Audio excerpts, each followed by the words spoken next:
Nós falamos no começo do programa que nós iríamos ter uma conversa séria hoje sobre combate e prevenção do câncer, tá?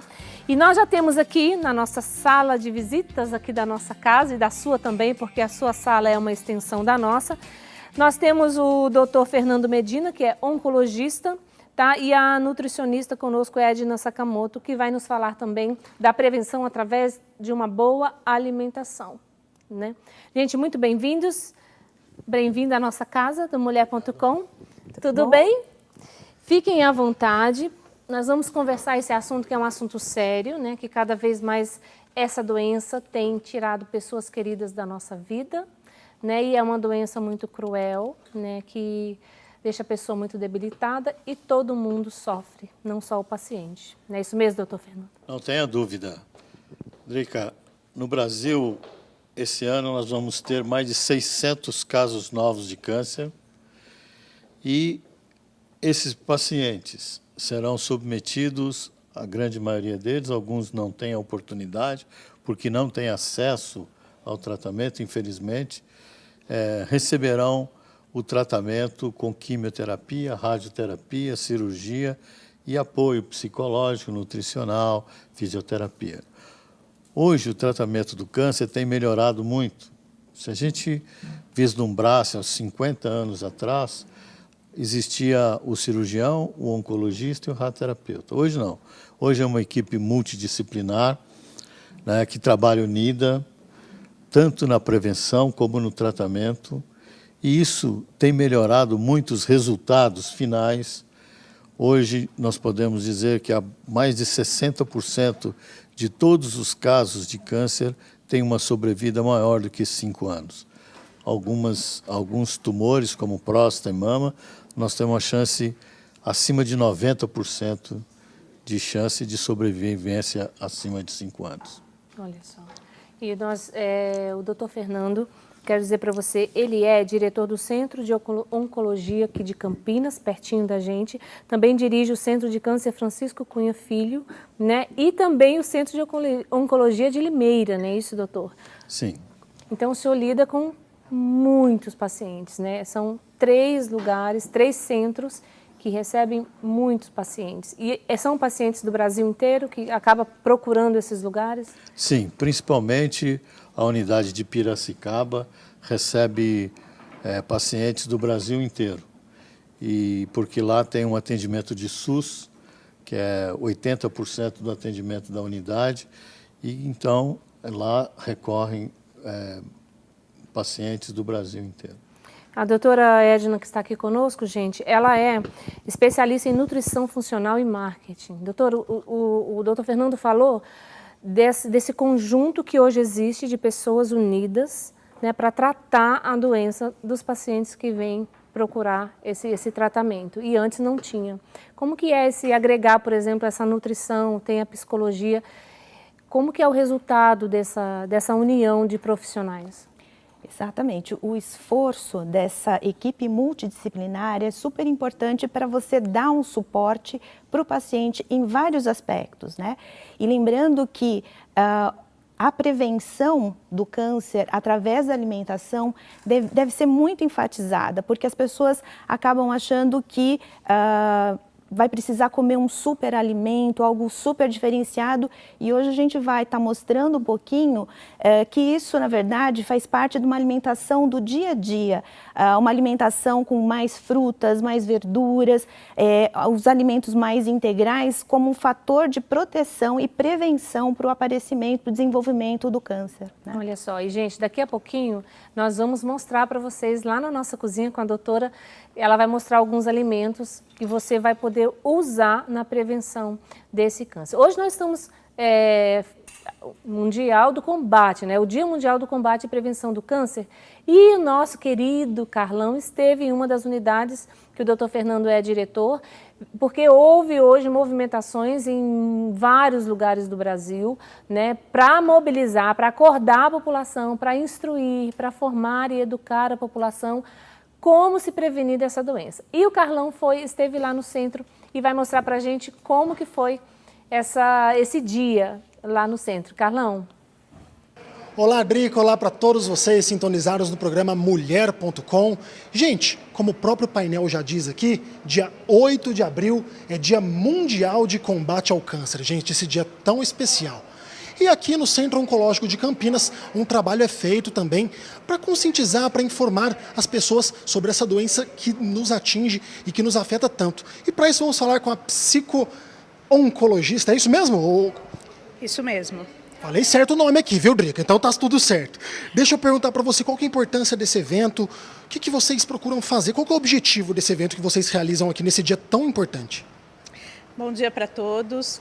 A importância do evento de hoje é a gente conscientizar acerca do quê? Da prevenção. Então, como a gente pode combater o câncer? Né? Cada vez mais a gente tem disponibilidade, inclusive das mídias, né? Com as redes sociais, com os próprios canais de TV, de comunicação, de rádio.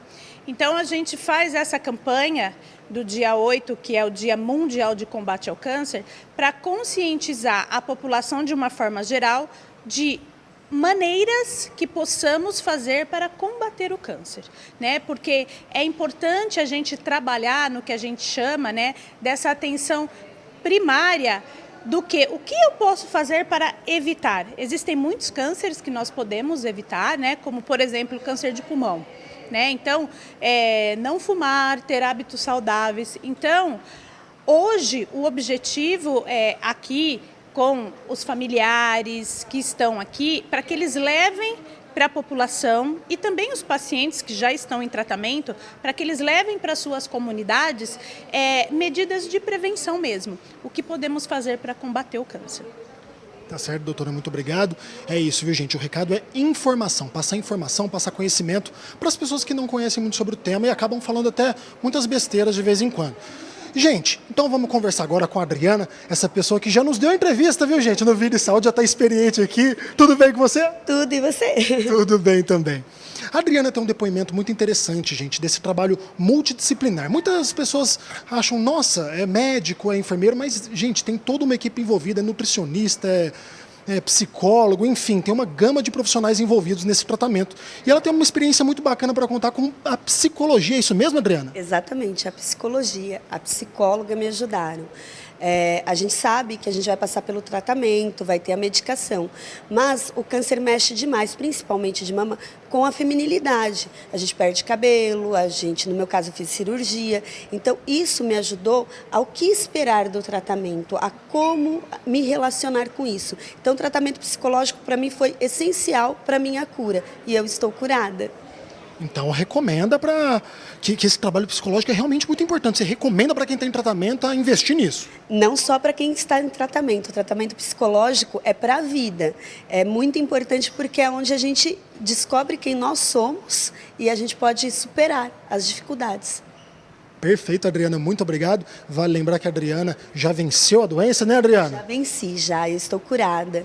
Eu fiz a cirurgia e desde janeiro de 2018, faz 1 ano e 4 meses, né, que estou curada. Graças a Deus, Adriana, muito obrigado pela participação. E temos uma outra personagem também, gente, uma personagem que ainda está em tratamento e que vai nos falar um pouquinho da importância desse evento no dia de hoje. Tudo bem com você? Tudo bem, graças a Deus. Então tá bom. Você poderia nos falar um pouquinho da importância desse evento, dessa conscientização que acontece aqui hoje? Sim, hoje é o Dia de Combate Mundial do Câncer, como vocês estão vendo aí na entrevista. Porém, por que é importante? Porque, às vezes, quando a pessoa recebe o diagnóstico, ela acha que ela está num estado terminal, numa fase terminal. E não é por aí, né? Quando você recebe a notícia, é uma fase muito difícil, é uma fase muito complexa, porém, hoje temos muitos tratamentos, temos o auxílio, né, com os psicólogos, não só para o paciente, como também para toda a família, que é importantíssimo. Então, você passa a ver a doença e a encarar a doença com outros olhos, de uma outra forma. Então, assim, quando você imagina que você está num estado terminal, porque hoje a nossa sociedade ela não tem esse conhecimento de que o câncer não é uma doença em estado terminal. Hoje tem cura, tem vários estudos que foram feitos e que a gente consegue vencer a doença. No meu caso, eu estou finalizando o tratamento, eu estou em acompanhamento, tive um câncer de ovário, descobri em 2014, já estamos em 2019 e eu estou aqui, né? Então, assim, a importância é que tem cura. né? Então, assim, a gente consegue ter muitas informações de que não é uma doença em fase terminal e que a gente consegue vencer. Então, a gente tem que ter fé, tem que acreditar e correr atrás das informações. E aqui no Centro de Oncologia, eles disponibilizam tudo isso para nós, não só para o paciente, mas também para a nossa família. Se você pudesse dar um recado para quem está em casa nos assistindo, que está sofrendo com a doença, está passando por esse tratamento, o que você diria agora para essa pessoa? Eu diria para se informar, para buscar informações, porque vai vencer. Assim como aconteceu comigo, né? Eu tenho fé e eu acredito que você também consiga vencer. Tá escutando, pessoal aí de casa? Vai vencer. Basta lutar e não perder a fé. Tá certo, Drica? Voltamos com vocês aí no estúdio. Tá muito certo, viu, querido? Olha, o doutor Fernando e a nutricionista Edna, que está aqui, não nos deixa, né? Eles estavam comentando enquanto ia passando, exatamente, falta de informação, né? Buscar informação. As pessoas hoje precisam saber, porque eu me lembro, há uns anos atrás, que algumas pessoas de mais idade não queriam nem pronunciar a palavra câncer. Eles tinham medo de falar, né? Então, assim, existe um pavor sobre a doença por falta de conhecimento, não é mesmo, doutor? Exatamente. No passado, quantas vezes nós, atendendo no consultório, o paciente chegava, ou a família, não conta o que ela tem, porque se ela souber o que tem, ela vai morrer, vai suicidar, né? Ou não, o câncer era visto como uma doença terminal, como disse a nossa querida paciente. E, na realidade, isso não é verdade, né? Hoje, como já disse no início, nós temos uma chance muito alta, dependendo do tipo de câncer e do estágio da doença. O que nós precisamos fazer cada vez mais é fazer prevenção. Tanto a prevenção primária, né, que é evitar que você tenha uma vida saudável para não ter câncer, como a prevenção secundária, que é buscar os exames de prevenção para que o diagnóstico precoce seja realizado com uma maneira mais eficiente. Aqui, infelizmente, no nosso país é um pouco mais complicado, mas nós temos feito e buscado cada vez mais fazer mutirões, e com isso nós temos conseguido fazer detecção precoce do câncer de mama, do câncer de próstata, que são os tumores mais frequentes. Só para você ter uma ideia, Drica, aproximadamente 60% de todos os casos que acontecem no Brasil é câncer de próstata e de mama. Olha isso. E são dois tumores que são feitos, tem exames para detectar precocemente. Tratáveis. E tratáveis e curáveis. Obviamente que tem outros tumores que são mais difíceis, como pâncreas, rim, pulmão, que tem melhorado, mas ainda temos muito que fazer. Certo. Antigamente, existe também por causa da falta de conhecimento, da falta de tecnologia, do avanço, o que acontecia? Quando a pessoa descobria que estava com câncer, de repente já estava num estado muito avançado. Mas hoje, o câncer hoje, ele já começa, a gente já pode identificar alguns sinais ou ele ainda continua silencioso? A pessoa em casa, existe alguns sinaizinhos que a pessoa pode perceber? Para os dois, vamos dizer. Não, sem dúvida. A gente fala o seguinte, o sintoma, quando há sintoma, a doença já está avançada. Esse é o grande problema. Ou seja, a mulher, quando detecta um nódulo na mama, ele já tem aproximadamente 2 centímetros. Então, já é uma doença um pouco mais avançada. O ideal é fazer o diagnóstico com a doença ainda sem sintoma. Mas algumas coisas é importante a gente reconhecer. Se você mudou a sua voz, quer dizer, você ficou rouco de repente, mais do que 10 dias de rouquidão, procure um otorrino para ver. Pode ser uma lesão na corda vocal. Se você tem uma pinta que mudou de cor, cresceu, ulcerou, sangrou, procure um dermatologista, que pode ser um câncer de pele ou um câncer chamado melanoma. Se você tem distúrbio de hábito intestinal, ou seja, um dia você está com o intestino preso, outro dia está com diarreia. Se você tem sangue nas fezes, procura um gastroenterologista, porque pode ser um tumor de intestino, que hoje é o 3º mais frequente na nossa população. Se você tem tosse, escarro com sangue, procura um pneumologista, um cirurgião torácico, que pode ser um tumor de pulmão. Se você urinou sangue, tem dificuldade de urinar, tem mais de 60 anos, procure um urologista. Ou seja, são pequenos sinais que levam alerta o câncer de uma maneira geral. Olha só, então dá para perceber. O doutor falou de muitas coisas e se você ficar atento, porque são coisas fora do normal, bem acentuadas, né? São coisas bem acentuadas que se você reparar, você vai falar, ué, tem alguma coisa errada, procura, porque de repente pode resolver. Agora, falando de alimentação, doutora Edna, nós temos uma tela que foi preparada junto com a doutora Edna e a nossa equipe, gente, sobre essa questão da alimentação. Vamos colocar aqui a primeira tela para a gente ver, a doutora Edna poder comentar. Isso. A gente acha que uma alimentação para combater e prevenir câncer deve ser cheia de alimentos exóticos, né? O alimento da vez, né? Que tem propriedades curativas milagrosas. E quando a gente fala da prevenção, nós estamos falando de uma alimentação saudável com coisas com alimentos do dia a dia, né? Então, eu procurei montar um cardápio só para a gente exemplificar como você pode, dentro do seu dia a dia, incluir alimentos que vão trazer efeitos benéficos e ajudar justamente nessa prevenção. Não só do câncer, mas de várias outras patologias, né? Tem o café da manhã, a gente começa pelo café da manhã. Então vamos pensar né? assim, o café da manhã. O café, né, eu coloquei o café puro, sem adição de açúcar, sem adição de adoçante. Por quê? O café, ele é rico em compostos fenólicos que podem ter um efeito na prevenção de diversos tipos de tumores, tá? Aí eu coloquei também um pão integral. Então, um pão com farinha integral, rico em fibras e ainda acrescido de sementes como a semente de girassol, linhaça, gergelim, que são fontes de vitamina E, que é uma vitamina antioxidante, de ômega 3, de cálcio, de magnésio, né?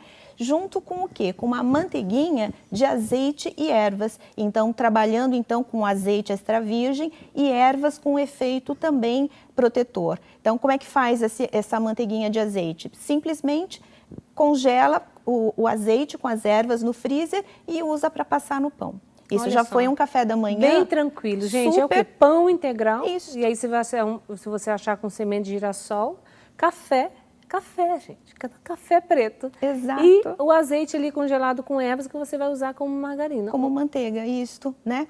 Aí com gorduras benéficas, monoinsaturadas, rica em vitamina C e com os compostos, com os fitoquímicos das ervas frescas ou desidratadas. Você pode colocar um alecrim, um orégano, um alho, que são ervas que também têm esse efeito na proteção, na prevenção do câncer. Muito bem. Eu falei margarina, mas é manteiga, viu, gente? Porque margarina nem... Já viu algum bicho posar em margarina? Ninguém come margarina, nem os bichos.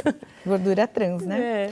Bom, aí passando para um lanche entre o café da manhã e o almoço, a gente pode trabalhar com o quê? Com fruta e com oleaginosa. Eu coloquei, por exemplo, o exemplo da maçã com a castanha do Pará. Então, a maçã rica em pectina, que é uma fibra solúvel, rica também em ácido clorogênico, que é uma substância que tem esse efeito protetor, junto com a castanha do Pará, que é rica em selênio, que é um mineral extremamente antioxidante.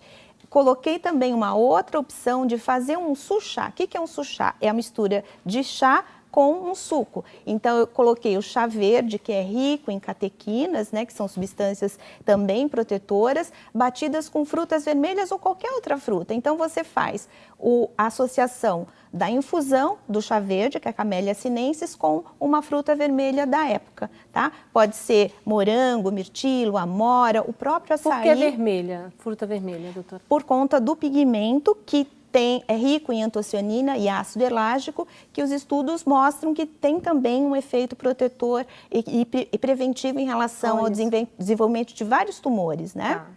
Então, veja que não é nada assim muito fora do comum. Comer uma maçã com uma castanha, todo mundo pode fazer. Chupar uma laranja, né, com bagaço, não com a casca, né, mas com a parte branquinha, parte ali branquinha de fora, também vai me ajudar a manter um trânsito intestinal ok, né? E também evitar o contato prolongado dessas substâncias potencialmente carcinogênicas no intestino. Então, a gente esquece que é importante trabalhar com o que a gente tem no dia a dia, com alimento menos processado possível, mais fresco, mais in natura.